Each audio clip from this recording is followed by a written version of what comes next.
Sí. Bueno, pues vamos a comenzar con esta historiando. Voy a silenciar al grupo para que no haya por ahí. Ujú. Y bienvenidos a Historiando de Septiembre. Hoy tendremos a un grandísimo escritor. Fue una sugerencia muy acertada por parte de Guillermo. Así es que le voy a pedir que tome el micrófono y nos lleve a la introducción de esta historiando, por favor.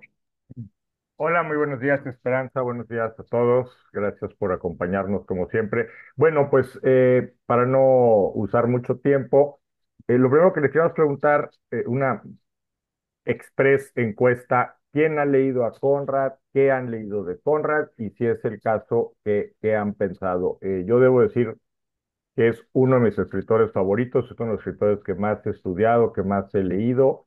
Fue un escritor prolífico, a pesar de que, como veremos, le costaba mucho trabajo escribir, era un escritor muy lento, muy angustiado, que elegía cada palabra con mucho cuidado. Entonces, antes de empezar, quisiéramos saber si lo conocen, si no lo conocen, si es totalmente nuevo, si han visto algo de él. A ver, ¿alguien quiere comentarnos algo? A ver, Yo lo conozco. ¿Quién habló? ¿Quién Yo habló? lo, yo, Cookie. Ah, Hola, buenos días. Bueno, leí solamente Heart of Darkness y efectivamente es un hombre muy angustiado para escribir y es una gente que hasta donde yo sé aprendió a hablar inglés hasta los 20 años. O sea, no era su idioma natal y escribía en inglés de una manera fabulosa. Pero sí era un hombre muy atormentado. A mí esa obra me dejó muy impresionada. muy bien, muy bien, muy bien. ¿Alguien más? ¿algún otro lector de Conrad en la sala? Para A ver, María. aquí José Antonio Ildefonso Ramírez dice que leyó Nostromo. A ver, cuéntanos de Nostromo. Pues fíjate que yo no había tenido oportunidad de tener contacto con este escritor y sí me gustó mucho Ujú. su libro, aunque me costó mucho trabajo la lectura, ¿verdad? Por tantos personajes y además de los personajes, la complejidad de los mismos. Pero al final de cuentas es muy interesante, muy deseoso de leer sus siguientes novelas. ¿Cuál me recomendarías además de Nostromo? Ahora vamos a ver sus principales obras, le vamos a dar una revisadita para que te des una idea un poco de qué van y puedas escoger. Muy Digamos, bien. Conrad escribió 15 novelas largas, luego hay una zona ahí un tanto gris en cuanto a la extensión, porque hay muchas novelas breves que van descendiendo hasta ser como cuentos largos. Tuvo mucha obra breve, la edición de Sexto Piso de su obra, su narrativa breve completa es muy grande, y tiene cuentos pues también de primer nivel. Vamos a mencionar tres o cuatro de los más importantes, pero ahora verás qué comentamos de esas obras para que puedas elegir qué otra te interesa leer. Muy bien. Gracias. Nostromo, por cierto, es mi libro favorito de él. ¿Alguien más? Si no, comenzamos. Pues terreno nuevo, Esperanza, todo para ti.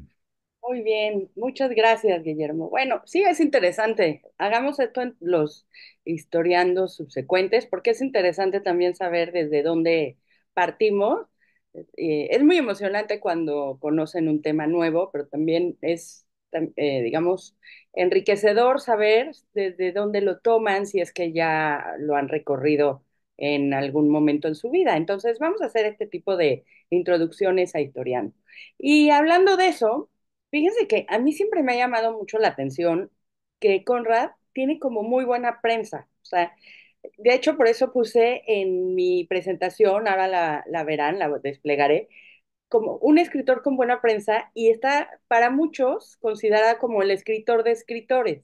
Y esto es una frase que puede tener dos sentidos, ¿no? Un gran escritor que destaca entre los escritores, pero también un escritor para los escritores, ¿saben? Entonces, con base en ello y también recordando que siempre que aparece Conrad en alguna conversación, está muy bien valorado y es un escritor que raramente uno se va a topar con una crítica extraña o, ¿no?, a disgusto de su lectura. Me fui por ahí en mi presentación. Me gustaría mucho que viéramos qué dicen de él, ujú, porque también es una manera de conocerlo.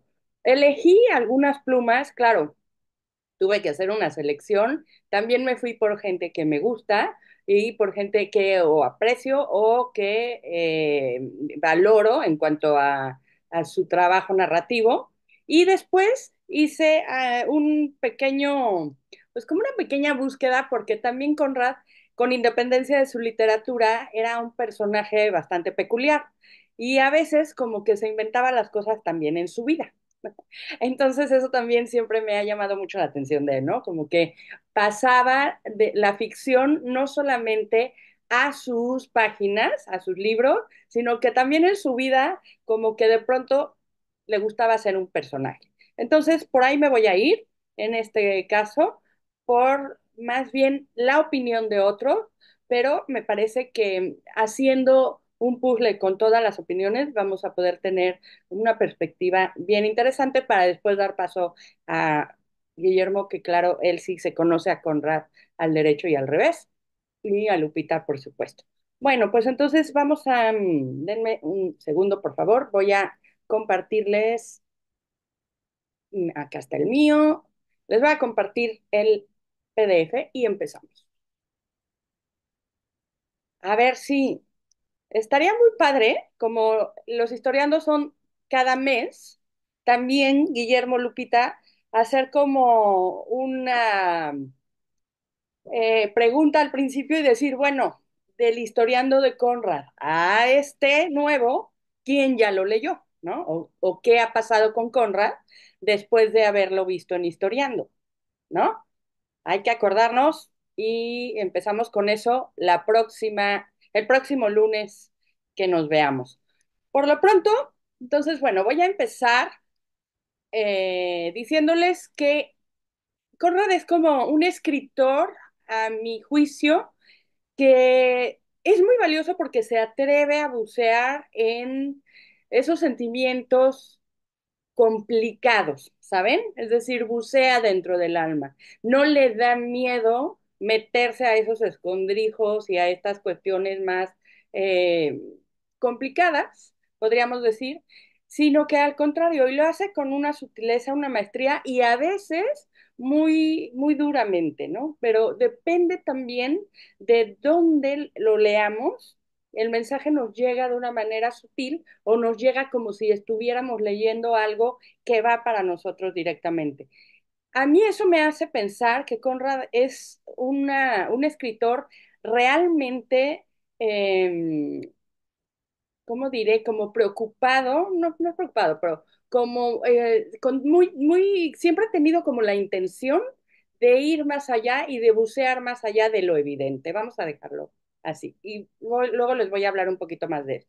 Bueno, como les decía, está considerado como un escritor de escritores, es decir, como un autor, como alguien en cuya obra los lectores nos podemos atrever a ir más allá, es decir, nos adentramos a estos temas espinosos, complicados, a estos temas del alma, de la humanidad, etcétera, etcétera.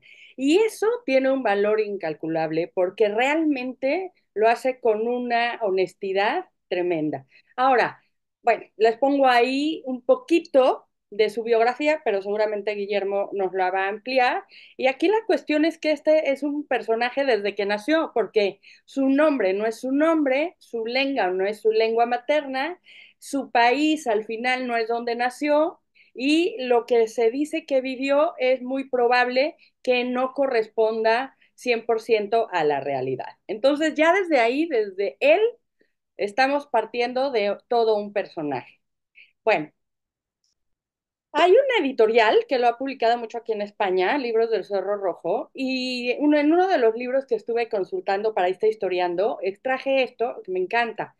Dice, a sus 33 años, Conrad partió hacia el Congo belga, siendo testigo privilegiado del más vil de los saqueos, de las exploraciones geográficas y de la conciencia humana, de la historia de las exploraciones geográficas y de la conciencia humana. Una experiencia irreversible que cambió por completo su visión del mundo.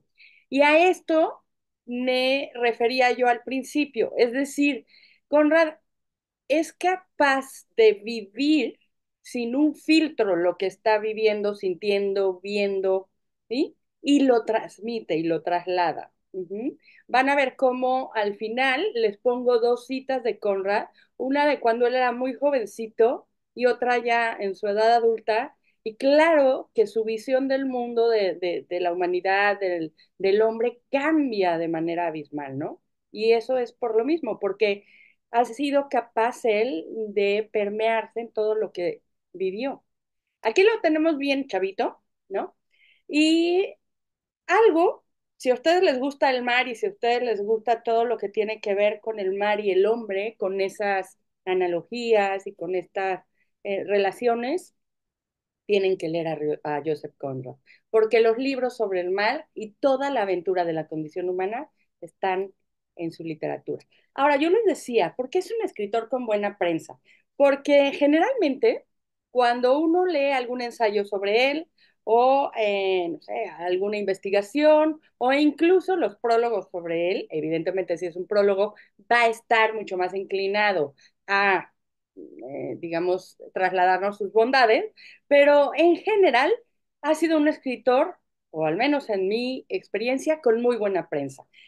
El primero que quiero rescatar, porque a mí además me gusta mucho, es este escritor francés que fue premio Nobel en el 47, André Gide, y bueno, él decía que Conrad sabía detenerse en el umbral de lo espantoso para que la imaginación del lector pueda jugar con libertad. Imagínense ¿no? Esta fuerza de lo que Gide dice. Después de haberse acercado a la sugerencia del horror en una medida que juzgo insuperable. Y ahí vamos tejiendo lo que les comento al principio, ¿no? Él se acerca, ve la desgracia y la desdicha y luego es capaz de trasladarla al papel. Alguien que también escribe sobre Conrad y también es muy atinado y me gusta mucho cómo lo hace es Vitol.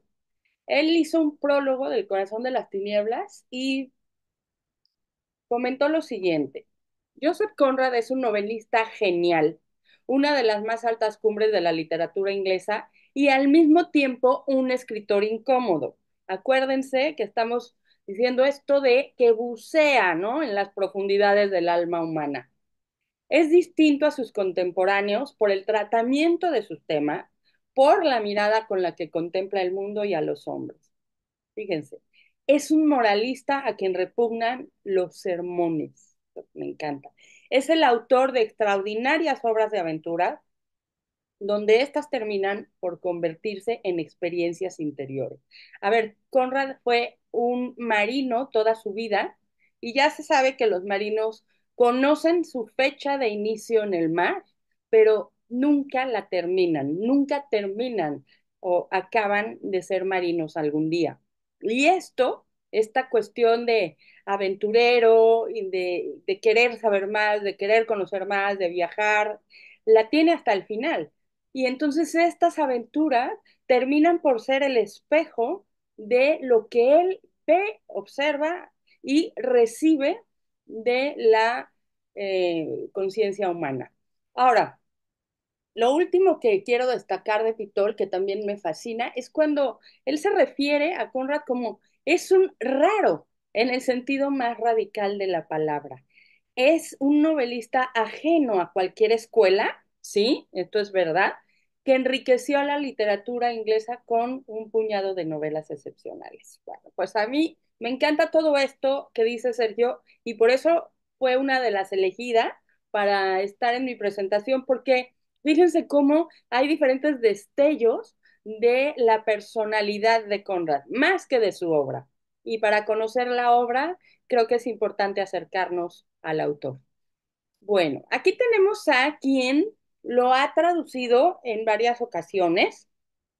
Por cierto, si ustedes quieren buscar algo de Conrad, pueden buscar que Gabriel Vázquez sea el traductor. Y aquí pone algo como de qué forma lo ve en ese sentido, ¿no? En el sentido desde la traducción, desde la manera en la que él tiene que rescatar un texto original y respetarlo hasta el punto de intentar que no se pierda la textura del autor. Dice que El corazón de las tinieblas es una de las ficciones más ambiguas. Fíjense, vean las palabras que elige un traductor. Inasibles y enigmáticas de nuestra tradición y el intento por usarla como un arma arrojadiza o ilustración de convicciones previas termina siempre en fracaso. Él lo está viendo desde el lado de la hermenéutica, desde el lado de la significación del símbolo de la palabra, y a mí me encanta porque también es un poco tratar de descifrar a Conrad con las palabras, siendo, es tan profundo que en ocasiones yo lo he sentido hasta críptico, ¿no? Y bueno, tenemos también otra, Pérez Reverte. Él, si lo siguen a él en sus columnas editoriales, en los diarios, él suele referirse a Conrad, a veces de pasada, en algunas otras ocasiones ahonda más, pero es una constante en Pérez Reverte, me llama la atención, no sé, evidentemente será porque lo admira y porque le gusta mucho su literatura, pero suele ser un bastón en las columnas de Pérez Reverte. Bueno, aquí les traigo un poco de un prólogo. Y dice, ese compañero, ese amigo, fue y sigue siendo Joseph Conrad. ¿A qué se refiere? Dice, pero nadie vive ni lee sin daños colaterales. A medida que la inocencia del muchacho lector y viajero se transformaba en la lucidez adulta que otorgan la carne, el diablo, los libros y los cielos sin dioses, algunos viejos amigos de lecturas juveniles dejaron de acompañarme. Tan solo uno, está hablando Arturo Pérez Reverte como un joven lector, dice, tan solo uno de ellos se mantuvo fiel, sin soltar mi mano y aferrado a mi corazón y a mi cabeza. Fíjense qué hondo pudo haber calado en Pérez Reverte, ¿no? Bueno, hace muchas comparaciones él con Conrad y con otros escritores, y también se refiere, por supuesto, a la narrativa. Y bueno, este es un tema que nos llevaría muchísimo tiempo, pero bueno, es nada más mencionarle, seguramente ahora lo va a ampliar Guillermo, pero pues quizás el sello de Joseph Conrad fue ser aventurero, ajá, fue elegir una vida como marino, y como les comento, pues dicen que los marinos saben el día en el que comenzaron en la mar, pero nunca terminan de estar en ella, aunque su vida se traslade a tierra firme. Entonces, él era un excelente marino, pueden tener esas referencias en su literatura, pueden tener ese lenguaje, esos símbolos, etcétera, etcétera. Y hay también cosas interesantes, datos interesantes al respecto en su biografía. Podemos saber que su aprendizaje, bueno, se llevó a cabo en barcos franceses, que hizo los exámenes para marino, fue escalando puestos, muy jovencito, 22 años, 26, capitán a los 29. Él se consideraba un muy buen marino, un muy buen oficial, y bueno, él decía que lo habían promovido por méritos propios, ¿no? Y por aquí les pongo algo sobre su examen. Le dije, bueno, me había reivindicado en lo que muchos habían denunciado como una obstinación estúpida o un capricho fantasioso, porque evidentemente no las tuvo muy claras su círculo cuando él decidió emprenderse al mar. Y aquí tenemos a precisamente Joseph y el mar, ¿no? Un hombre de mar que al convertirse en capitán opta por su nacionalidad británica. Y como nos lo dijo una compañera hace un momento, también por la lengua inglesa, ¿no? Bueno, él nunca empieza, o sea, él empieza a escribir ahí en alta mar, y ahora les traigo una anécdota que me pareció muy, incluso divertida, ¿no? Y bueno, sí, claro que todo lo que ve, todo lo que observa en sus aventuras en alta mar, se traslada después a sus páginas, a sus novelas. Él no es que escribiera, digamos, tiene muy buena obra, pero no era constante en la escritura, tardaba, ¿no? Entre una y otra, quizás también porque tenía dificultad en hacerlo de manera fluida, es decir, se atoraba, tenía como momentos en los cuales, no sé si por inseguridad, no sé de por qué razón podría haber sido, pero tardaba en definir, cerrar y soltar una obra, ¿no? Entonces, eso tal vez hizo que no tengamos más de la que quizás él pudo haber hecho. Bueno, hay un viaje para Conrad que se considera como el más dramático de su vida y es el que hace al río Congo. Ahí, y habla de él en El corazón de las tinieblas, este les recomiendo muchísimo también. Creo que entrelaza, ¿no? Lo que es su espíritu aventurero, la decepción, ¿no? Al ver frente a frente lo que es capaz de hacer el hombre, toda esa eh, desconfiguración, ¿no? De esas creencias un tanto ilusas del joven convirtiéndose ya en un escritor maduro. Y aquí entonces, él es testigo, dice, del saqueo más vil que jamás ha desfigurado la historia de la conciencia humana y la exploración geográfica. Entonces, este digamos que es uno de los puntales de su obra. Fíjense, esta es una de las frases que él menciona. El poder corruptor del corazón humano es más corrupto que cualquier otro mal. Bueno, tenemos en esta novela, en El corazón de las tinieblas, tenemos un fondo bastante interesante que vale la pena rescatar, sobre todo porque ya vimos que muchos aquí todavía no se acercan a Conrad. Entonces, si se acercan con esta lectura, esto les puede ayudar quizás. ¿Cuál es el fondo? La naturaleza del mar. Esto es una constante, sobre todo al final de su prosa.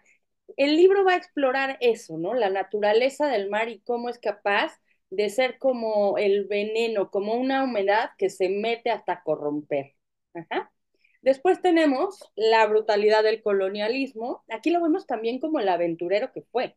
Es una crítica al colonialismo europeo porque él observa de viva voz y en presencia lo que sucede ahí, ¿no? Muestra todo lo que está detrás, digamos, la historia negra del colonialismo. De ahí también tenemos algo que vale la pena rescatar porque lo traza de manera magistral, la corrupción. Esto es todo lo que sucede a través del colonialismo y todo lo que el hombre es capaz de hacer, ¿uh?, por la ambición y el poder. Ahora, quizás hay algo ahí como un punto redentor, que es como la dualidad del ser humano. Ajá. Él dice, bueno, sí, todo esto sucede, ¿no? Pero también existe un lado luminoso. Y para quienes no lo hayan leído, no crean que se van a meter a una cosa súper deprimente y oscura, no. Creo que Conrad hasta el final conserva como si fuera un rebelde esa esperanza de que existe también una parte luminosa en el alma del ser humano. Y bueno, también y por último, algo que está ahí en esta novela y en otras más, es la imposibilidad de encontrar un sentido en el horror, ¿no? Esto es, no existe ninguna justificación. Y acá les traigo la anécdota, me encanta, porque fíjense, él estaba ahí en alta mar, muy feliz y contento escribiendo, y entonces Conrad le dice, oye, a un marino. Fíjense, ahí les traigo, vean la foto, por favor, no está preciosa. Bueno, pues un día en uno de esos viajes, Conrad le dice a un marino, oye, ¿te importaría leer esto que escribí? Y el marino le dice, pues sí, no, la verdad es que no tengo nada que hacer. Lo leo hoy en la noche. Entonces, ya Conrad le da su manuscrito, se van a dormir y al día siguiente Joseph se acerca a Jax y le dice, oye, ¿lo pudiste leer? Y él le dice, ah, sí, sí, ya lo leí, sí. Oye, ¿y está clara mi historia? Sí, sí, ¿te gustó? Sí, sí, claro, perfecto. Lo que no sabemos es qué tanto lo leyó y tampoco sabemos qué tanto entendió. Pero el marino hizo algo que le agradeceremos por siempre. No fue, digamos, la primera desilusión de Conrad al pensar que su texto era una porquería y que no le había gustado. Imagínense, otra historia pudo haber sido, ¿no? Y bueno, por último, lo que les comentaba también al principio, este señor, Joseph Conrad, es una leyenda en sí mismo. ¿Por qué? Porque también se transforma en leyenda, ¿no? Y por ahí hay algunos datos de su biografía que rescaté para esta parte. Bueno, a ver, primero, él dice que peleó contra los carlistas y que se enamoró de una chica que también había peleado contra ellos, ¿no? Y dicen, pero a ver, no, ¿de veras esto está apegado a la historia o no? ¿Lo que él quiso contar será cierto o no? Porque además llega un momento en el que parece que se mezclan lo que sucede en sus libros con lo que vive él. Ajá. Entonces, hay una relación por ahí retratada con una joven vasca. Dice que él estaba ahí en Marsella y conspiran a favor de los carlistas, dice que está en Irún, Irún es la frontera entre España y Francia, y estaban ahí con todo el tejemaneje de las armas y demás, o sea, como que se inventa una superhistoria y luego pues llegan otras personas y dicen, vamos a averiguar si eso es así o no, si se batió en duelo o no, si existió la joven vasca o no. Bueno, todo lo que sucedió, ¿no? Y entonces hay unos biógrafos ortodoxos, esto es como muy apegados al dato real, y dicen, yo creo que le echó mucha crema a sus tacos el Joseph y le gustó ser también un personaje de leyenda. Porque en primer lugar, pues no hubo tal duelo, según los biógrafos ortodoxos. Él había perdido una pequeña fortuna en el casino de Monte Carlo, estaba con una mano adelante y otra atrás, y lo que quiso fue suicidarse. Pero pues no le cayó, no le salió, qué bueno, pero pues no hubo tal duelo, ¿no? Lo de la chica, pues también se pone un poco en duda. Y lo de los carlistas, pues a ver, él estaba allá, ¿no? Es decir, él estaba en Marsella, pero no era de los que estaban en primera fila ahí haciendo el tejimaneje con todos los contrabandistas y militares españoles, ni en Marsella, Francia, ni en Irún. Bueno, estas son cuestiones que como todo personaje que se precie, siempre existirán las certezas, las dudas, las verdades y las posibilidades, ¿no creen?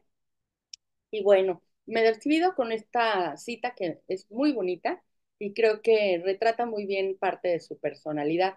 La que a mí más me gusta, la que tiene que ver con el mar.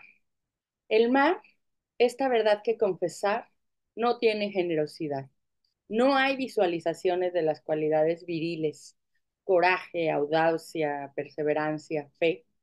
Nunca ha sido conocido por tocar su conciencia irresponsable del poder.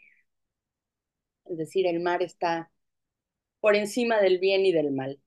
Aquí tenemos a un jovenzuelo y ya a uno maduro, y fíjense cómo todo lo que vive, todas las aventuras, todo lo que ve y que no puede justificar de ningún modo, también evidentemente trastocan su alma, su corazón y la forma en la que ve al mundo.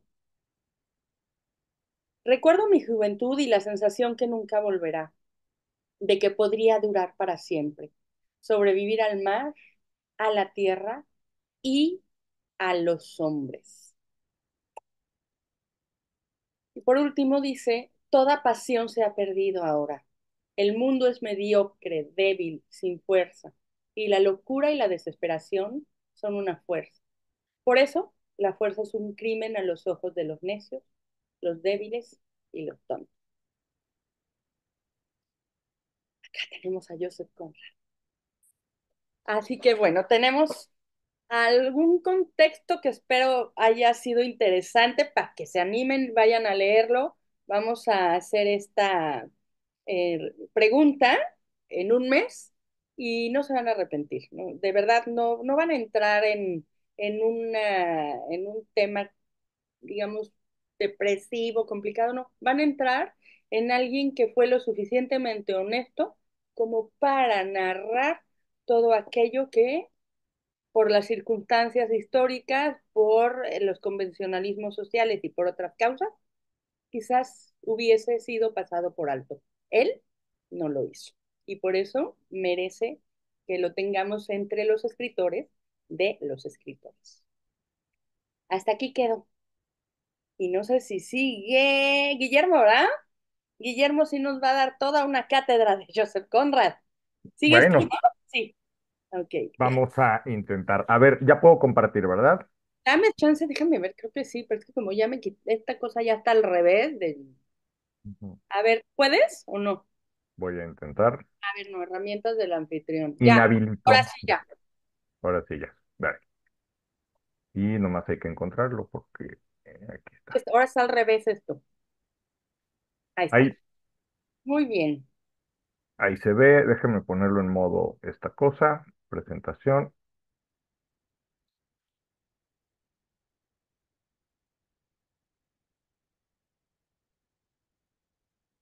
¿Ahí ven bien? Perfecto. Muy bien. Bueno, me arrancó. Hay una frase ahí de Conrad. Esto es un barco, este es el Torrens, el último barco de vela en el que él navegó. Él siempre prefirió los barcos de vela a los vapores. Ahora vamos a ver por qué es importante eso. Este era un barco pues de primer nivel, muy, muy, muy bonito, como pueden ver ahí. Esta pregunta que se hace el Conrad y que a la que Esperanza aludía en la famosa historia de los carlistas en Marsella es ¿cuánta verdad necesita el hombre? ¿Sí? ¿Qué tan necesario para vivir es tener, indagar, auscultar la realidad, preguntarse por lo que es verdadero y luego la eterna pregunta, ¿qué es real y qué es percepción? Titulé esta breve presentación Joseph Conrad, la experiencia directa del ser humano, precisamente para remarcar algo que también Esperanza tocaba. Este no es un señor que se creció, fue a la universidad, estudió letras, hizo su maestría en letras, dio clases de literatura y se puso a escribir. No, este hombre no tuvo una educación de ningún tipo formal, excepto algunos periodos muy breves en escuelas. Ahora vamos a ver por qué. El señor no fue a la universidad. Era un hombre de una familia culta y era un hombre que leía muchísimo, pero sobre todo su literatura surge de la experiencia directa del ser humano a través de muchos viajes, 20 años de ser marinero, 18 barcos, 5 continentes, todo el mundo que pudo navegar en esos años. Pues cuando uno navega y sobre todo en aquel siglo, en aquellas épocas, pues se encuentra con gente muy diferente, muy extraña. Los marineros son gente variopinta, son gente ruda, son gente que se enfrenta a situaciones límite y a peligros que el resto de la gente nos podemos imaginar nada más, ¿no?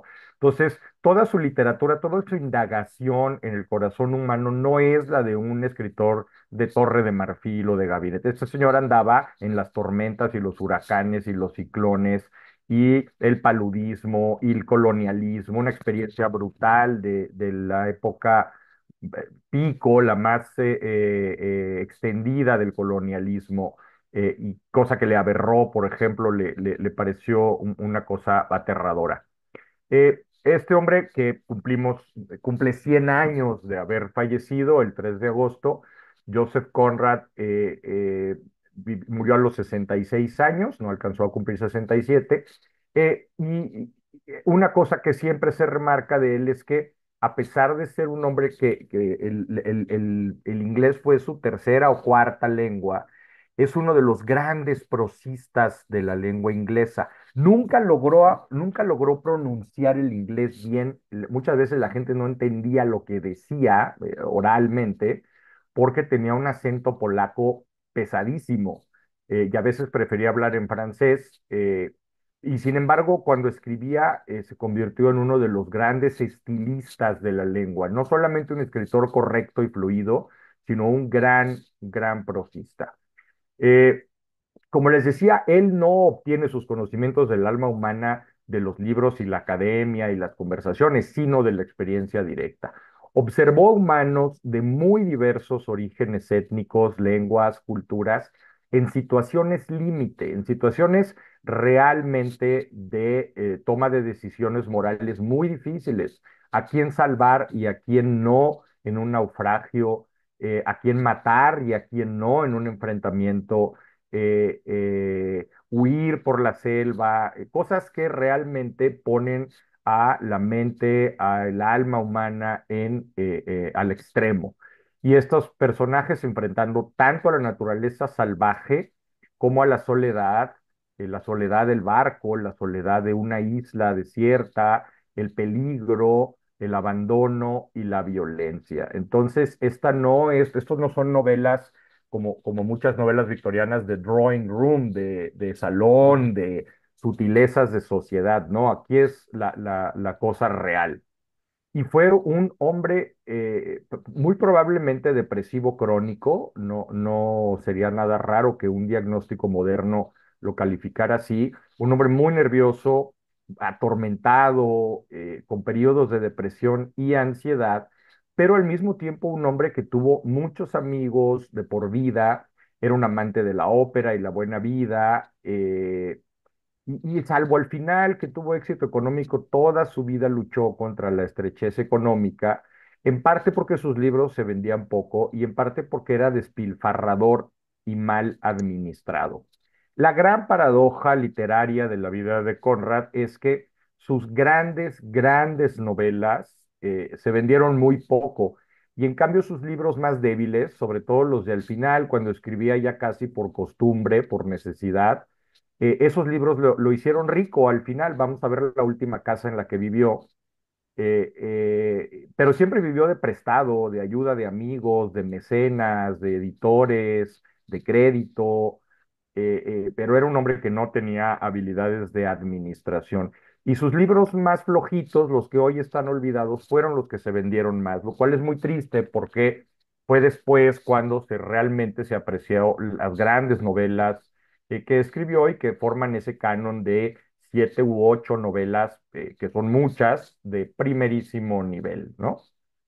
La herencia polaca, desde luego, es fundamental. Arriba a la derecha en la foto tenemos el castillo de Berdichev, la ciudad donde nació, donde vivió pocos años, y que ahora está en Ucrania, pero era una ciudad en la que entre el 80 y 90% de la población era judía, obviamente exterminada luego en los pogromos, las guerras, las revoluciones rusas y demás, y la otra población era fundamentalmente polaca de Ucrania, una cosa que pues ya prácticamente no existe. ¿Qué quiere decir haber crecido en este ambiente?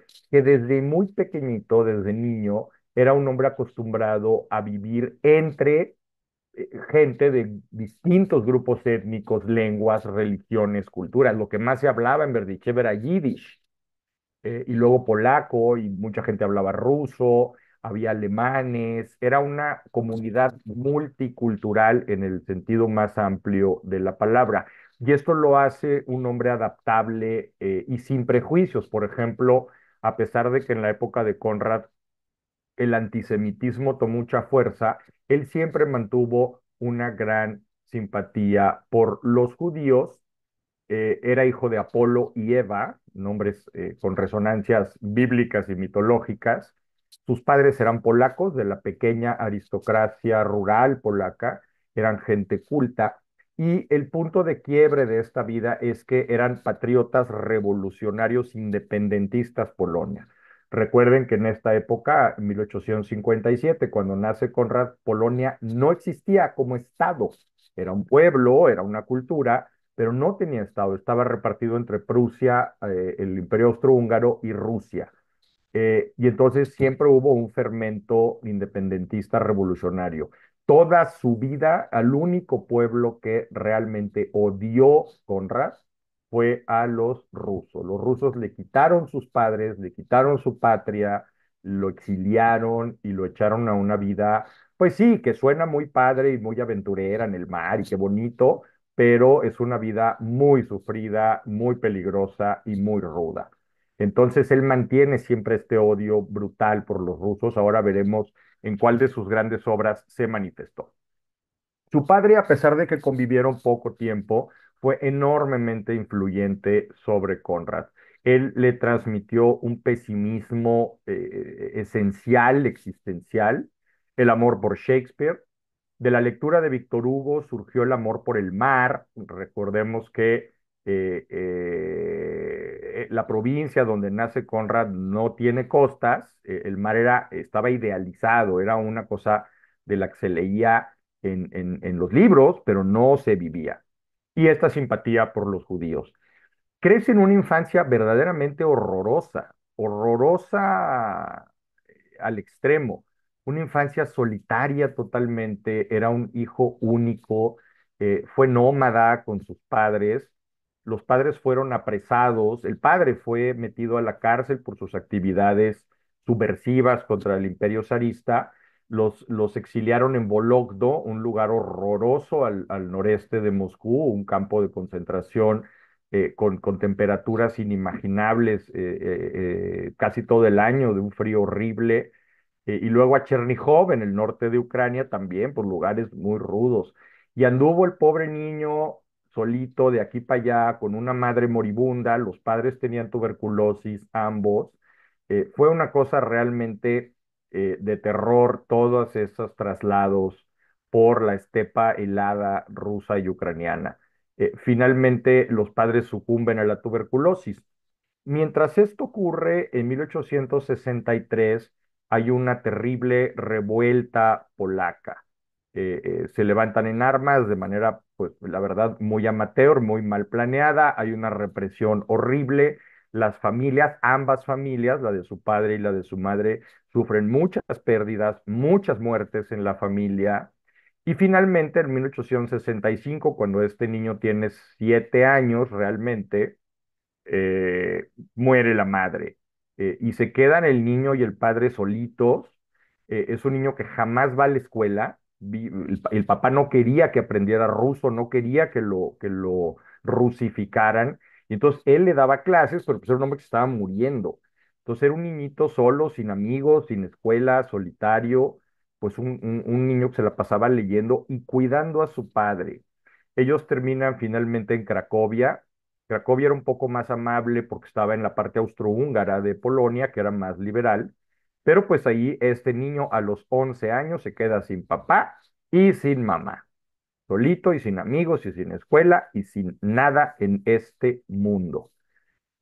Sale al rescate el personaje más importante de su infancia y juventud, el tío Tadeusz Bobrovska, hermano de la madre, un hombre de buena posición que durante décadas fue quien lo mantuvo y lo apoyó. El tío Tadeusz sufrió mucho porque Conrad tuvo su época de destrampe adolescente, como no es raro, pero lo quiso mucho, Conrad lo adoró, lo fue a visitar todavía antes de morir el tío Tadeus, y ese es su gran soporte. Y finalmente, en 1874, cuando este muchacho ya va a la escuela o ya termina pues algo así como la secundaria, en 1874, él le dice al tío, pues yo quiero ser marinero.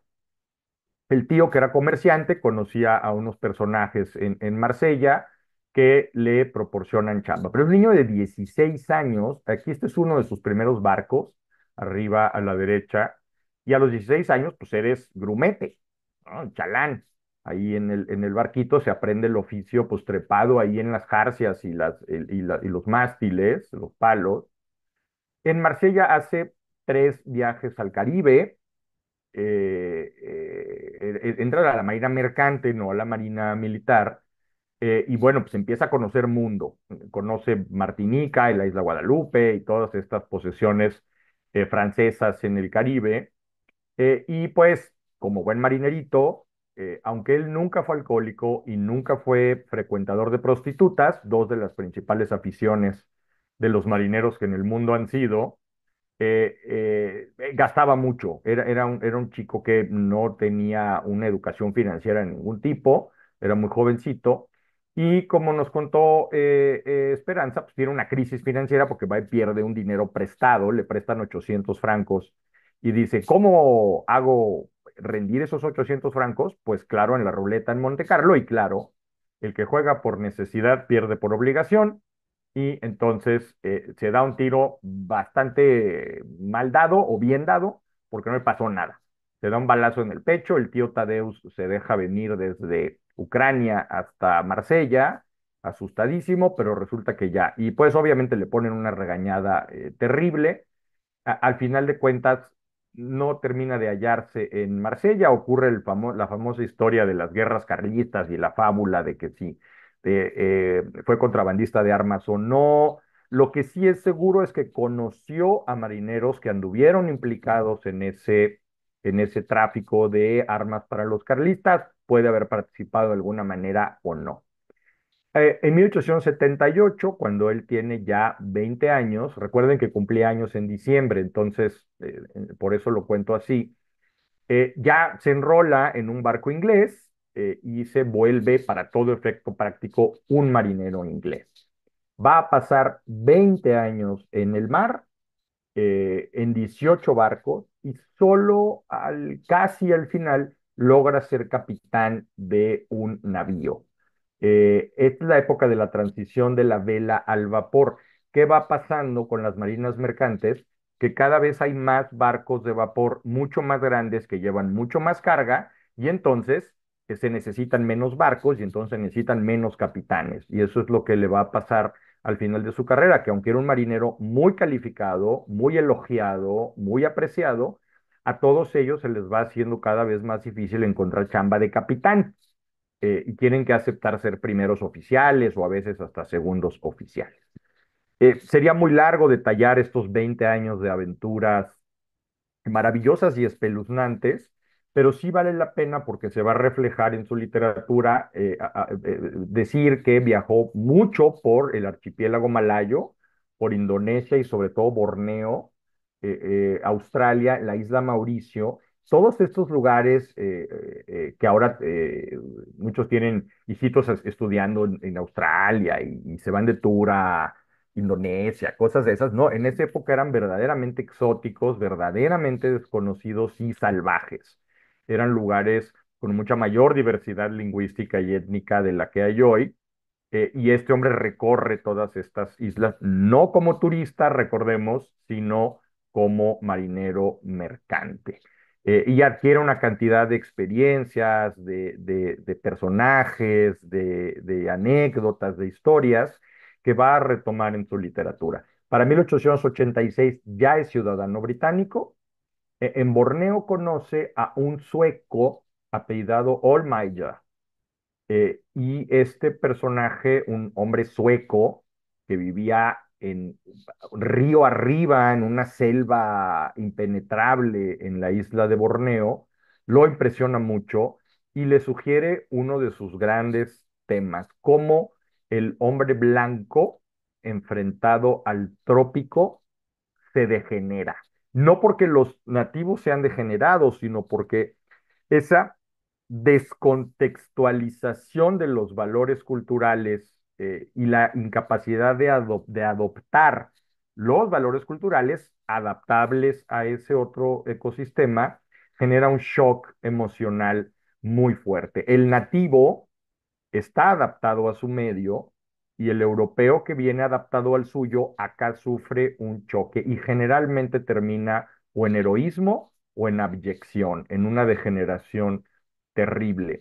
Muy impresionado por este personaje y todavía navegando, empieza a escribir muy lentamente Almayer's Folly. Almayers es la anglización del el apellido Allmayer y Folly pues es la locura tonta, ¿no? La tontería o la locura de Almayer. Y esa va a ser su primera novela. En 1890 consigue chamba de irse en un disque barquito al Congo belga. Ahí va a conocer a Roger Casement, este irlandés que fue el personaje que denunció la brutalidad de los belgas en el Congo y que es el personaje de la novela El sueño del Celta de Vargas Llosa, una gran novela del peruano. Y de plano en el Congo belga también me tomaría mucho tiempo detallar sus experiencias ahí, pero básicamente él pasa de un pesimismo natural de plano a una visión trágica. Las atrocidades que observa en el Congo son inenarrables, son repugnantes, son de una crueldad y una inhumanidad brutal. Y esto solo le refuerza la idea de que el hombre blanco, sin ese barnicito de cultura y sin estar en su medio, de plano se vuelve un salvaje peor que el supuesto salvaje que pues tiene por lo menos contexto y adaptación. Además ahí le da malaria y disentería y el resto de su vida va a sufrir problemas de salud derivados de esas infecciones pues tan horrorosas, ¿no? La malaria que es recurrente y una disentería pues que debilita el sistema gastrointestinal. Total que le fue como en feria, se asqueó del género humano, a los 6 meses dijo yo no puedo más y se regresó. Al final, en el Torrens, el barco de mi primera lámina, ya es una cosa un poquito más civilizada, hace un par de viajes ida y vuelta entre Gran Bretaña y Australia, Adelaida, y hasta aquí, hasta sus, digamos, 36 años, Conrad solo ha conocido marineros empresarios del mar, contratistas, brokers, etcétera, que pues suelen ser gente ruda, gente sin mucha educación. Y pues esos son sus conocidos, que no amigos. Él no logra ser amigos en Inglaterra porque no está nunca, siempre anda en el mar. Y como anda en 18 barcos, pues no hace huesos viejos en ninguno. Pero cuando va regresando de su último viaje de Australia, conoce a dos individuos, a Ted Sanderson y a John Galsworthy. John Galsworthy también fue un novelista muy destacado de esa época y son sus primeros amigos ingleses cultos. Y cuando regresa a Inglaterra, ellos le empiezan a presentar a gente pues, del medio literario, periodístico y demás. Eh, Hay tres escritores que eran los que más admiraba Joseph Conrad. Y ahorita es importante ver por qué se basa en ellos. Admiraba profundamente a Gustave Flaubert, a Iván Turgenev, el único ruso que no le caía en el hígado. Lo admiraba enormemente a Turgenev y a Henry James, de cual fue amigo. Eh, una amistad fundamental en su vida que le duró para siempre fue Edward Garnett. Edward Garnett era un escritor y periodista. Su esposa Constance Garnett fue la primera gran traductora de Tolstoy, Chekhov, Dostoyevsky al inglés. Su hijo David Garnett también fue un novelista destacado.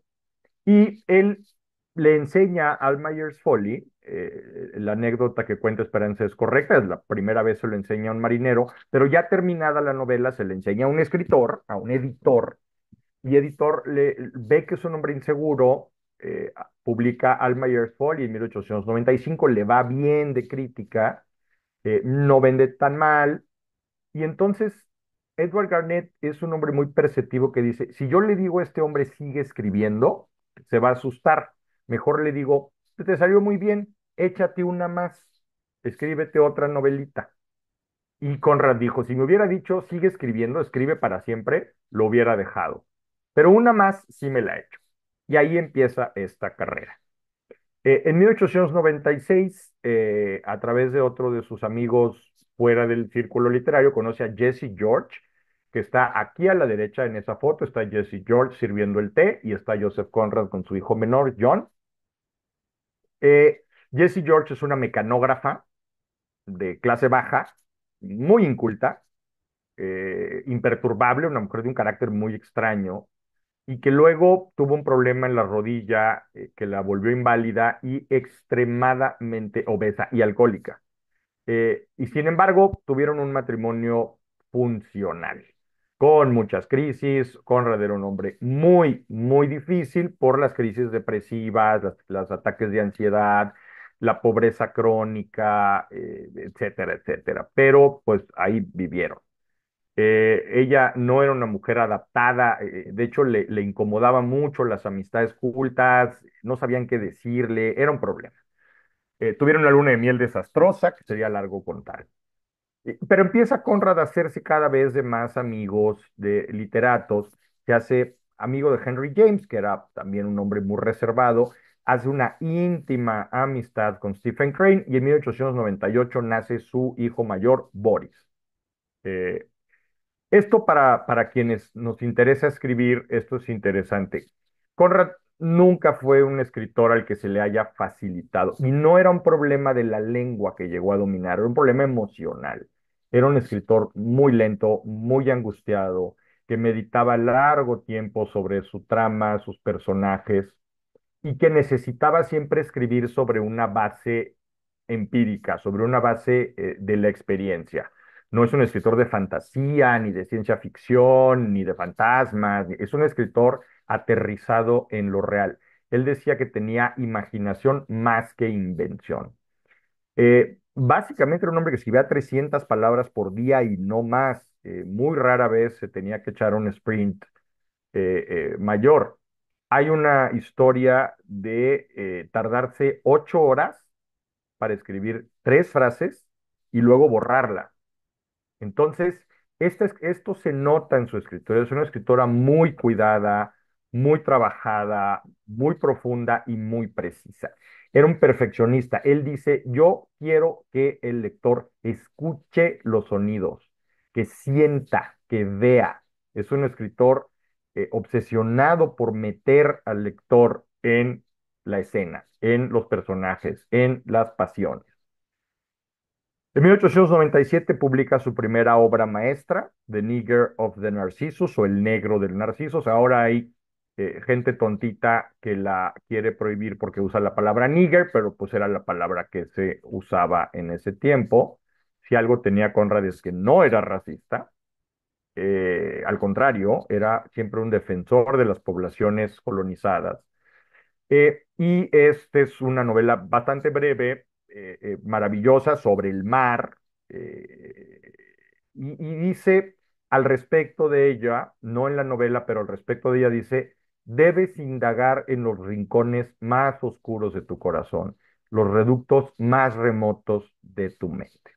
Cabe señalar que las novelas del mar de Conrad no son como las de Emilio Salgari, no son como las de Julio Verne ni las del Capitán Marryat y todo eso, no son novelas bonitas, son novelas de lo que implica el mar cuando es una chamba, no un viaje de placer. Una siguiente amistad literaria fundamental en su vida es Ford Madox Ford, otro gran novelista. Él le renta Penn Farm, que está aquí a la derecha, una vista de esa granja que le subrentaba Maddox Ford. Tuvieron una intensa colaboración y una influencia mutua muy importante. Fueron socios literarios, se sirvieron mutuamente al otro mucho. Jessie George, la esposa de Conrad, y Ford Madox Ford se odiaban a muerte, lo cual complicaba la amistad y la relación. Escribieron 2 novelas juntas que fueron un fracaso. No, no, no jaló. Al contrario, pero su literatura individual se benefició mucho de esa amistad. En 1898 aparece Marlowe, el personaje que va a ser luego el narrador del Corazón de las Tinieblas, de Lord Jim y de otras de sus narraciones, es su alter ego, y escribe, publica en 1898 Juventud, Youth, que es una cosa hermosísima, maravillosa, basada en un hecho real ocurrido entre Bangkok y Singapur. El propio Conrad es una novela muy breve, hermosísima, que les recomiendo ampliamente. En esta época publica algunos cuentos magistrales, como The End of the Tether, que Borges tradujo como Con la soga al cuello, ¿no? Son cuentos que vale muchísimo la pena leer, era un gran cuentista. Estos cuentos del mar son maravillosos, a veces trágicos, a veces no, pero siempre muy profundos. En 1900 aparece la siguiente obra maestra en cuanto a la novela, que es Lord Jim. Es una obra netamente shakespeariana. Recordemos que él era un gran admirador de Shakespeare. Y se trata del personaje atormentado por la culpa y la humillación que busca eternamente la redención ante sí mismo, la búsqueda en la que encuentra su trágico destino. La anécdota de Lord Jim es muy sencilla. Es un muchacho que tiene altos ideales de vida y que en su primer viaje se asusta y abandona el barco, y entonces lo degradan, le suspenden la licencia, sufre una vergüenza y un juicio público por cobardía. Y el resto de la novela, Lord Jim va a buscar redimirse, ¿no? Salvar al pueblo colonizado, hacer algo por una comunidad, porque ha sido degradado ante sí mismo y ante la gente como un cobarde, y él busca salir adelante. Es una novela maravillosa, ruda, muy profunda. En estos años se encuentra J.B. Pinker, que será su agente literario protector y financiador. Es muy importante porque es el que lo empieza realmente a proyectar. Publica otro par de cuentos, novelas cortas, absolutamente recomendables. Falk, que es de los pocos cuentos que terminan con final feliz. Y Tifón, Typhoon, una maravillosa, magistral descripción de una tormenta en alta mar. Quizá la gran descripción de la tormenta en alta mar. Y en 1904 llegamos a la maravilla de maravillas, que es Nostromo. Aquí está arriba una costa venezolana. Eh, Nostromo es una novela de aventuras, de intriga, de el mar, de revolucionarios, de latinoamericanos, de dictadores corruptos, de pasiones, de europeos en América Latina. Costaguana, que es el país ficticio donde se desarrolla esto, es una mezcla, dicho por Conrad, entre Venezuela, Colombia, Panamá y México, ¿no? Y escribe esta historia absolutamente maravillosa, divertidísima, ruda, difícil, profunda, de aventuras en un país latinoamericano caribe. ¿Qué se pregunta Nostromo? ¿Cuál es el significado de civilización y progreso? ¿Qué pasa cuando el materialismo sustituye a los valores humanos? ¿Cómo afecta el colonialismo a las sociedades tradicionales? Es una novela de aventuras, de intriga, de revolución, de codicia, de vileza y de heroísmo. Básicamente, Nostromo es un italiano que es el jefe de los capataces del puerto. En el pueblo vive de una mina de plata, propiedad de unos ingleses, los Gold. Viene una revolución y hay que esconder la plata de la mina. ¿Y a quién se le encargan? Pues al más honrado, al más valiente, al más íntegro, que es Nostromo. Y le encargan esconder la plata de la mina.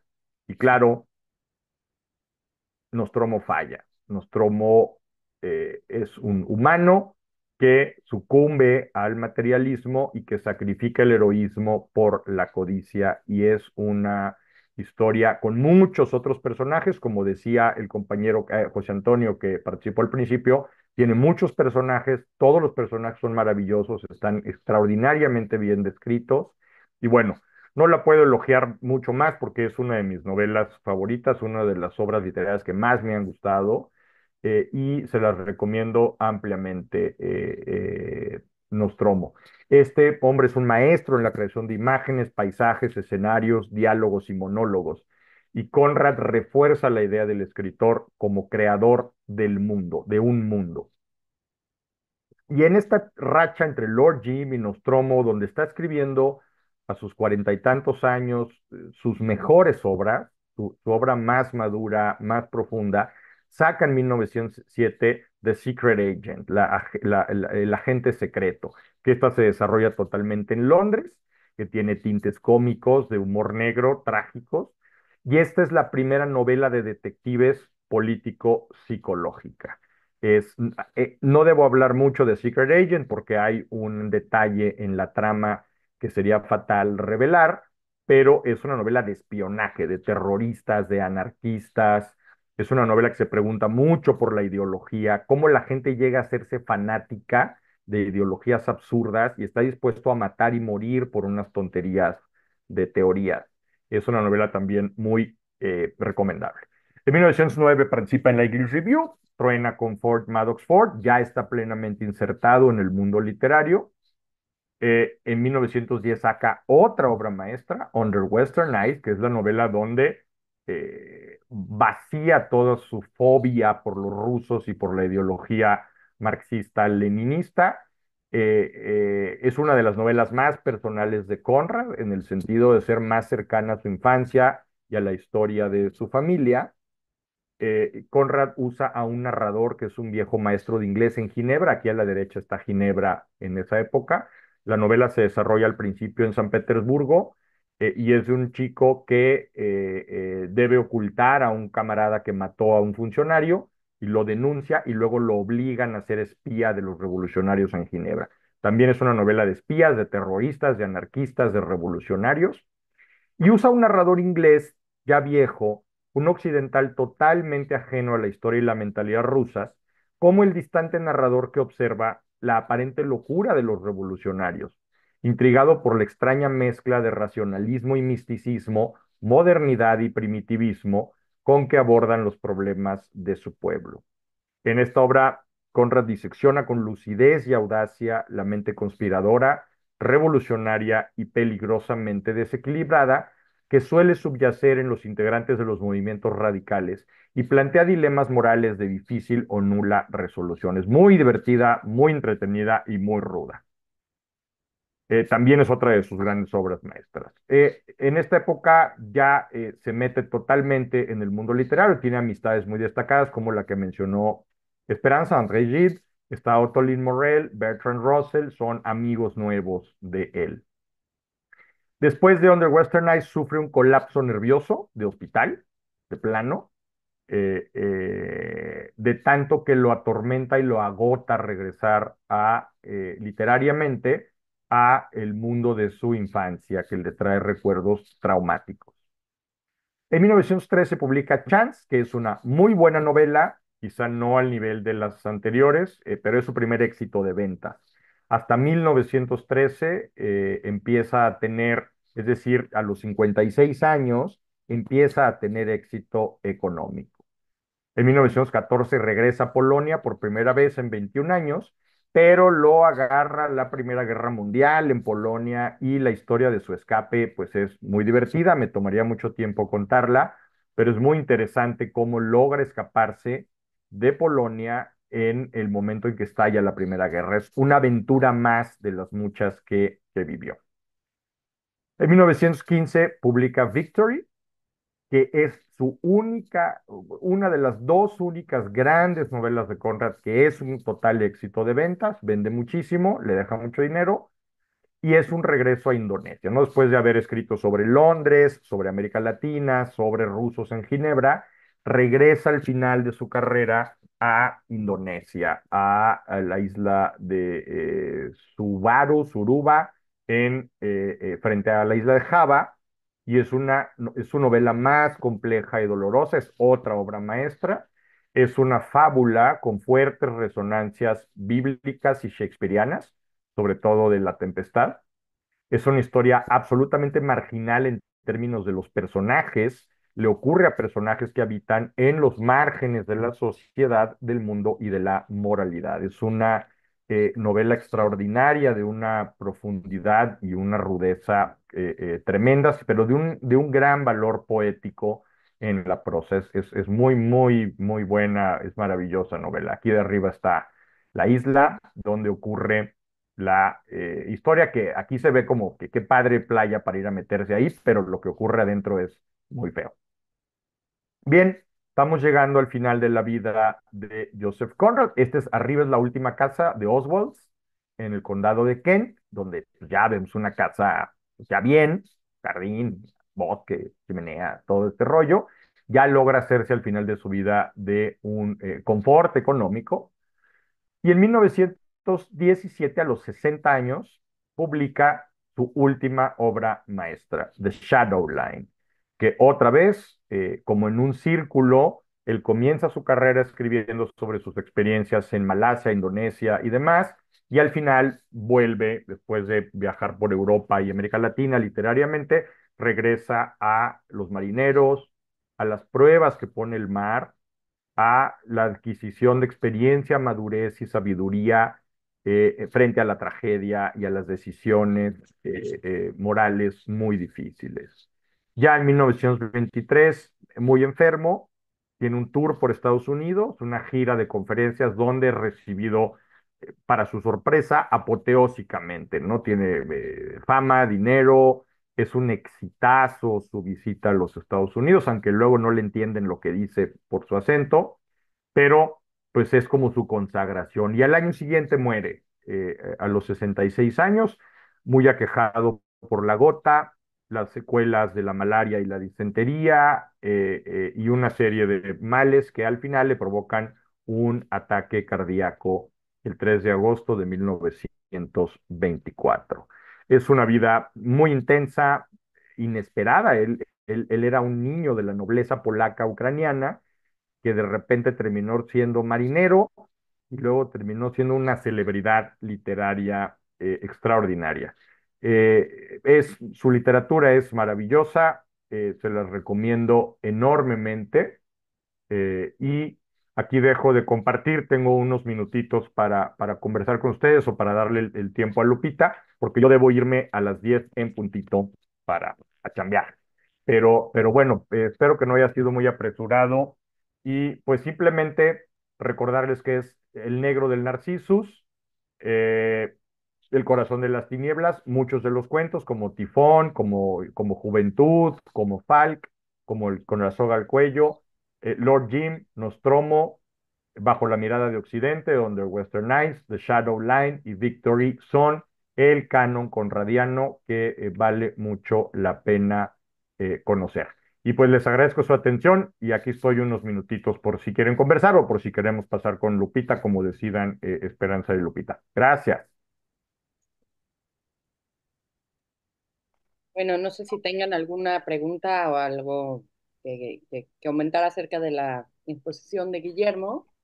Guillermo, fíjate que escuchándote, yo, a pesar de, siempre he dudado, ¿no? Entre si realmente era una persona depresiva o melancólica, ¿sabes? Como que está, para mí siempre está entre las dos. Porque en realidad cuando lo lees no tienes esa, o sea, claro que ves como toda la crudeza y además es alguien que lo muestra sin ningún tipo de filtro, no tiene paños calientes para mostrar todo eso, pero no sé si él entonces se abstenía de mostrar como esa depresión o si quizás no lo era, no sé. Y escuchándote ahora sigo teniendo más dudas al respecto. Sí, no está claro, lo que sí está claro es que era un hombre muy complicado. Sí. Sí tuvo varios colapsos nerviosos, pero de hospital, ¿eh? O sea, de crisis de ansiedad y angustia muy fuerte, sobre todo la que tuvo después de publicar Under Western Eyes, fue peligrosa. Era un tipo, la gente señalaba, por ejemplo, Henry James, que era un lord, a pesar de que era gringo, era un hombre extremadamente, a lo mejor no viene al caso, pero era un homosexual reprimido de la aristocracia neoyorquina, de estos señores muy polite, y eran cuates, pero decía, este hombre me saca de onda porque se mueve mucho, hace gestos muy nerviosos, de repente se súper enoja, luego es muy simpático, luego se deprime, todo en una hora. Entonces, sí, era un cuate como de una psique complicadita. Tanto que fuera, es que, ¿se acuerdan que en aquellos años los diagnosticaban como neurasténicos y cosas así, términos que hoy en día están totalmente en desuso? Entonces es difícil tener, ahora más literariamente no importa tanto. Efectivamente, su obra, como dices, es una mezcla de pesimismo y esperanza, Eso. ¿no? Pero también él es un personaje hecho a sí mismo, ¿no? Sí, Entonces sí, sí, también cabría absolutamente. lo que tú dices de toda la depresión o los ataques de ansiedad y tal y cual. Pues estaría también súper, es como una pieza más que encaja perfecto en todo eso, ¿no? Sí, Me preguntan en el chat por una biografía. Yo la biografía que he leído y que me gusta mucho es la de Jeffrey Mayers, que se llama Joseph Conrad, a Biography. Hay una muy breve, muy bonita de Juan Gabriel Vázquez, El hombre de ninguna parte, pero es muy chiquita. Está esta de Jeffrey Mayers, que es más reciente, hace uso de mucha investigación y es muy buena. Y ahí están todas estas historias de sus aventuras en el mar y de la desastrosa luna de miel, los viajes que hizo con su familia, que siempre salían de pesadilla. Pero bueno, ahí está esa biografía de Jeffrey Mayers. Muy bien. Y por ahí, ¿qué más preguntan? A ver, pon los títulos aquí, porfa. ¿Está? Ahorita se los pongo. Ok. Sí, porque no está. Ah, bueno, pues ahí está, Mari Carmen, también para que vayas a buscar la biografía. Qué bueno, Maite, que se te antoja leer todo. Les vamos a preguntar, ¿eh? El próximo historiante. A ver qué fue lo que... ¿Existe una opinión tuya sobre cuál empezar, Guillermo? ¿Ya le dijiste?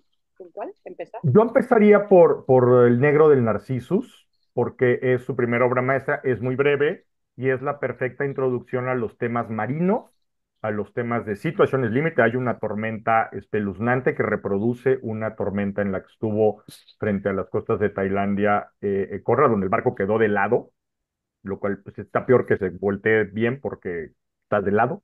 Es un problemón, el agua, la carga, la gente, y es un negro que es hipocondriaco, que se enferma en el barco, y bueno, es un merengue, es una anécdota realmente. Yo empezaría por ahí y casi, casi seguiría en orden cronológico, porque tiene una progresión lógica su obra, ¿no? Aquí estoy poniendo algunos de los títulos más importantes, creo que con esos. Y de verdad hay una edición muy buena de Sexto Piso, de su narrativa breve completa, de su tabicototote, pero son piezas breves. Y ahí hay muchos de los cuentos más destacados, están ahí, vale mucho la pena. Muy bien. Pues yo también las estoy copiando acá y se las pongo después en WhatsApp. Y bueno, pues no sé si tienen alguna otra pregunta o pasamos con la tercera parte de Tutoriando. ¿Sí? A ver. Adelante. Yo me voy despidiendo porque en algún momentito me voy a salir, pero les agradezco mucho su atención. Me hubiera gustado quedarme a ver lo de Lupita, ya lo veré en la grabación cuando la suba a Esperanza, podré ver el final de la presentación, pero pues hay que ir a trabajar. Gracias, hasta luego. Adiós. Lupita, No bueno, te preocupes, no te preocupes, Memo, porque es cortitita. Bueno, dale. Sale. gracias, Guillermo, muchas gracias. A ver, share screen.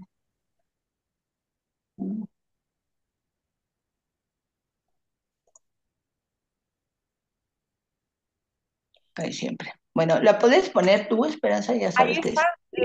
la estamos viendo, ¿eh? Ah, perfecto.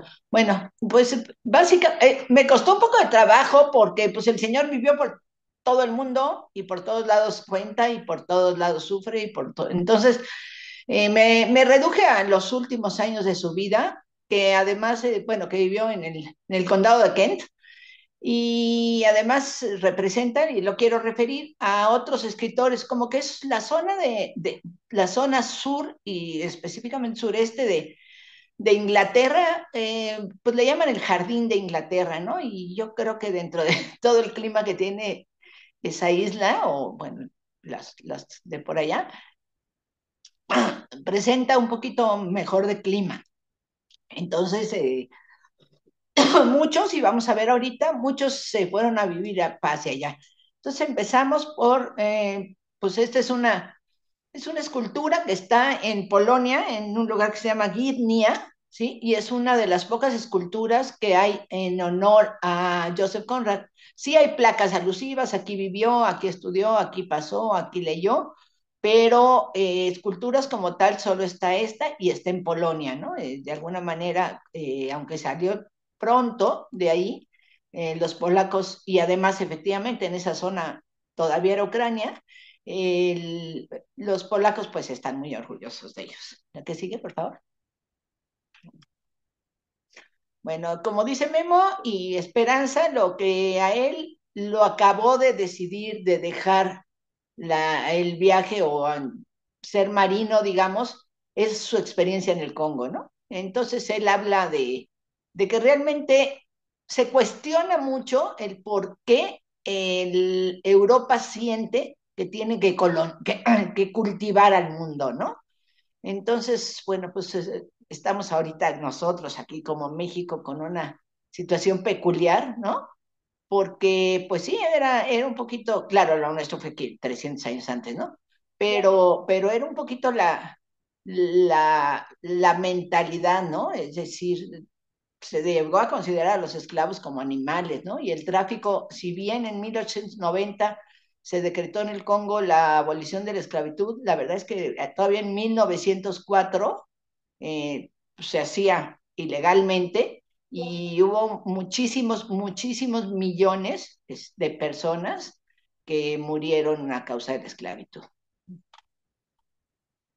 Aquí, bueno, habla un poquito de que la desnutrición, es decir, contribuyen muchos factores, el hambre, los malos tratos y la destrucción, que ahí están los 10 millones que les decía, ¿no? Es decir, no estamos hablando como algo lo que acabamos de pasar, pandemia, ¿no? Era algo provocado por los humanos.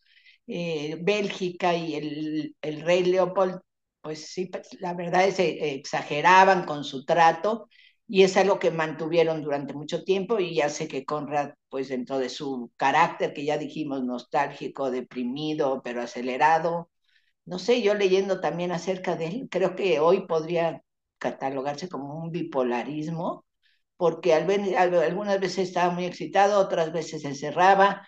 En sus casas tenía una zona pues bonita al final, pero tenía hasta atrás del jardín, hablan por ahí que tenía su estudio en el que se podía encerrar horas y días algunas veces, ¿no?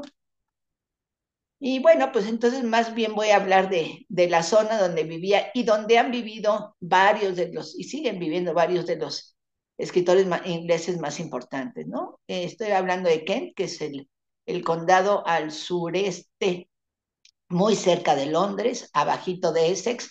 Entonces es algo que siempre ha influido, ¿no? Por un lado el río y por otro lado el mar, ¿no? Entonces es una zona muy verde, muy bonita, muy tranquila, de mucho pueblito pequeño. No lo conozco, creo que lo voy a poner en mi lista. Y si alguien nos quiere compartir sus experiencias, pues se los vamos a agradecer, ¿no?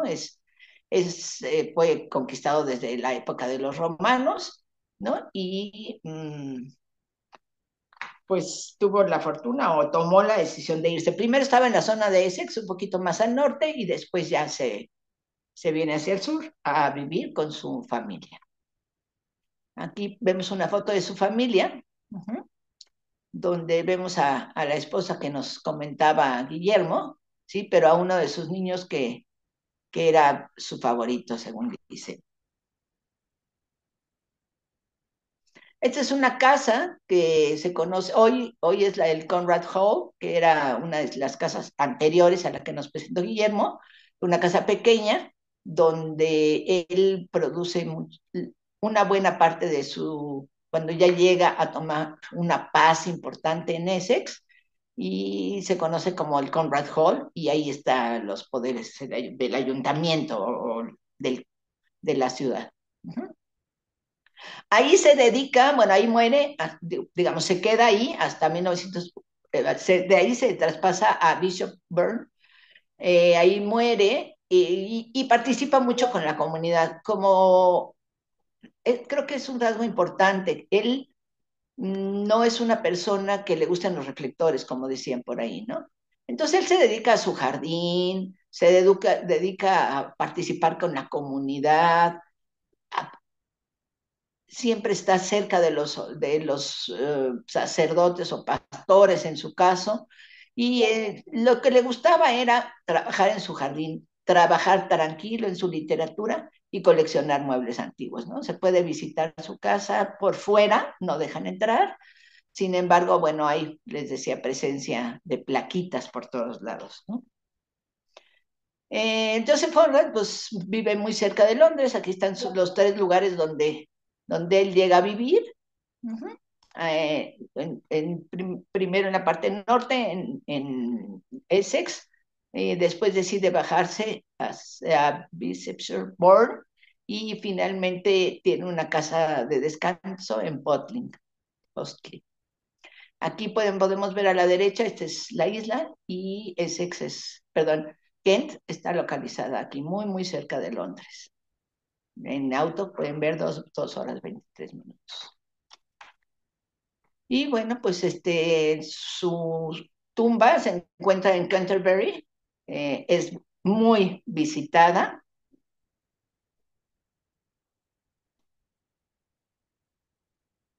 Y les quería poner,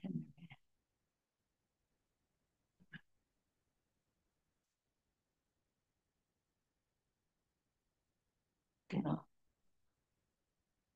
Bueno, y la última, que no la estoy viendo yo, pero ustedes sí, es los otros poetas que viven por la zona, ¿no? Les digo que es una zona, aquí está ya. Está Christopher Marlowe, están, digamos, muy, muy cerca de todos. Está Charles Dickens, Virginia Woolf, Sir Arthur Conan Doyle, el creador de Sherlock Holmes, y Jane Austen, la más visitada, la más adorada por todos, ¿no? Entonces, pues algo tiene esta zona que crea grandes talentos. Y por ahí terminamos. Una invitación para que visiten también hacia la izquierda, digamos, hacia el poniente. Es una zona también donde existen todavía muchos escritores que fácilmente se pueden visitar sus casas. Están además, hay rutas literarias, está Thomas Edward Lawrence, conocido como Lawrence de Arabia, lo recordamos más por eso, está Thomas Hardy, está Agatha Christie en la zona de Torquay, Samuel Taylor Coleridge y David Hervin Lawrence, el que escribe El amante de Lady Chatterley, y esa está hasta el poniente en la zona de Cornwallis. Para todos nosotros que nos gusta esto de la lectura y a mí y a muchos otros, por lo que veo también la cuestión del viaje, vale la pena hacer un tour literario por todas estas partes. Y aquí termino. Gracias, Lupita. Oye, hagamos este tour, se ve buenísimo, Lupita. Se los organizo, vamos. Órale. Sí, en vez de que vayamos al centro de la Ciudad de México a ver conventos, pues nos vamos a ver casas de escritores. No, bueno, está maravilloso. Fíjense nada más los escritores. Y bueno, claro que cada lugar, ¿no? Tendrá su punto, sus características y todo. Estoy pensando, por ejemplo, en Virginia o en Jane, que la literatura es tan diferente que, híjole, sería maravilloso ver esos lugares donde vivieron. Vámonos de tu literario, dice Isabel. Órale. Vámonos, En el vámonos. 2025. Yo ya Va, lo tengo agendado. Mi querida Lupita, ¿puedes bajar tu presentación para verte, y para preguntarte qué quieres que hagamos en el próximo Historiando para que le propongamos a Guillermo y entre los tres saquemos el de octubre? pues, yo en especial no tengo nada. Me gustaría tener algo de latinoamericano. Algo Que, latino. sí, A que ver, creo que he y visto poco. aprovechando que estamos aquí todos, ¿qué les gustaría, Porque a veces sí decimos, "Ay, ¿ahora qué? ¿No tienen algún tema que no hayamos hecho que les gustaría que tocáramos? Algo latinoamericano como qué, a ver, como qué. A ver. Buenos días, Esperanza. Hola Alberto, Y, oigan, algo así como prehispánico, ¿no valdría la pena? como prehispánico.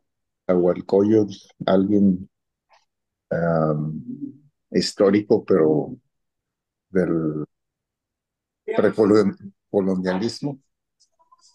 Pues puede ser, ¿no, Pita?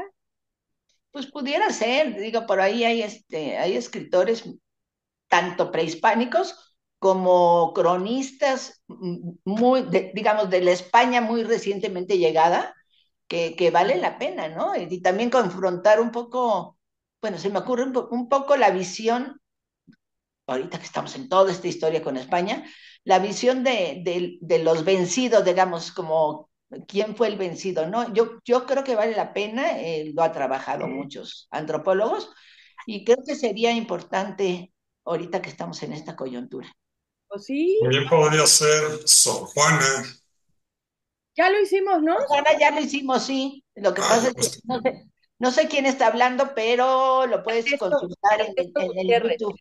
Sí, Ah, vete al YouTube, Ernesto, y ahí vas a encontrar en la colección o en la lista de historiando.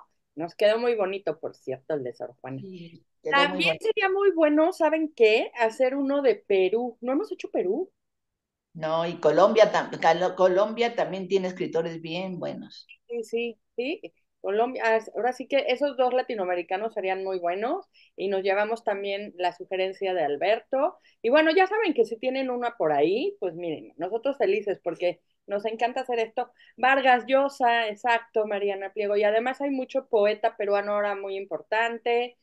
Bueno, es un país maravilloso, tiene la historia, Lupita, ahí sí que vas a tener de dónde escoger, porque a veces a ti, pobrecita, te ponemos en unos aprietos de yo qué saco de aquí. Pero Sí, bueno, imagínate, ¿no? Perú, ni para dónde vas a escoger de todo lo que hay. Entonces, exacto. ese Colombia también, por supuesto.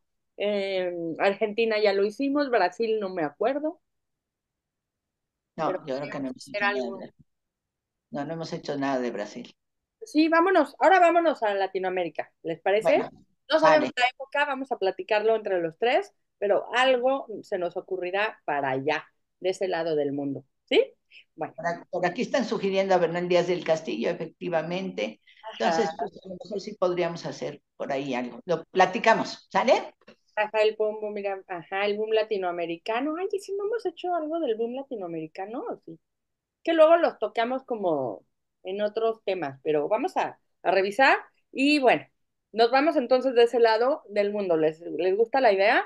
Para el Sí. historiando de octubre. Ahora nada más nos queda despedirnos, agradecerles que sigan con nosotros, de verdad. Es una cita que ya se ha convertido en tradición. Ya cuánto tiempo tenemos y esperemos que sigamos reuniéndonos aquí los últimos lunes de cada mes.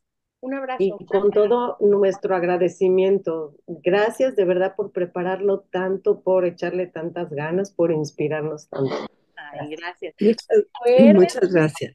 ay, Eva, de mi corazón, gracias a ti por estar aquí. Y de verdad es un gusto abrir el Zoom y verles y reconocer que seguimos aquí porque ustedes también siguen con nosotros. Y acuérdense, el próximo historiando les vamos a preguntar qué onda con Conrad, para ver si los Sí inspiramos. hicimos la tarea, básicamente. Ah, Tantita tarea. algo por ahí, porque de verdad Qué que horror. es un personajazo, pero a ustedes léanlo y a ver qué tal, a ver la opinión. Yo Bueno, sí, yo tengo miedo, yo Esperanza, yo te digo, yo tengo miedo, yo sí tengo ¿tienen miedo. miedo de entrarle? Sí, porque sí, es una cosa muy angustiante, no está uno para angustias extras. ¿Saben lo que pasa? Voy a quedarme con tu expresión de que es también esperanzador, como tu nombre lo dice, vamos a ver. Es que está como en esa tesitura, ¿no? Que sí era súper depresivo o quizás era, como dicen ahora, extremadamente sensible o súper sensible, ¿saben? Sí, Entonces, veremos. ajá, yo creo que era más por ahí. Y pues obviamente, imagínense, alguien con su sensibilidad y lo ponen a ver esas cosas, pues con razón. Pobre Bueno, cuate, ¿no? ya lo platicamos Gracias. para octubre. Anímense, les va a gustar y van a tener la dicha de conocer a un gran escritor. Nos vemos el lunes último de octubre. Claro que sí. ¿Vale? Gracias. Gracias. Muchas gracias. Gracias, muchas gracias. Gracias.